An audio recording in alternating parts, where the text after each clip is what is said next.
ভায়ালুর মুরুগান মন্দির হল ভারতের তামিলনাড়ু তিরুচিরাপল্লী রাজ্যের কুমার ভায়ালুর গ্রামে অবস্থিত একটি হিন্দু মন্দির যা শিব ও পার্বতীর পুত্র মুরুগাকে উৎসর্গীকৃত।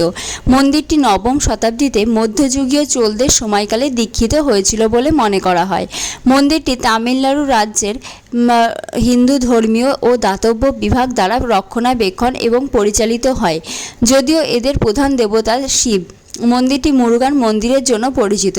মন্দিরে হিন্দু পণ্ডিতদের কিরুপান্হ ভাইয়ারের সঙ্গে সম্পর্কিত রয়েছে।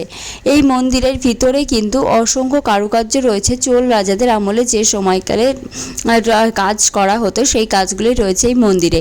এই মন্দিরের আশেপাশে কিন্তু প্রচুর ময়ূর দেখতে পাবে। মন্দিরটি দেখার জন্য তোমাদের সময় লাগবে কমসে কম 30 থেকে 40 মিনিট।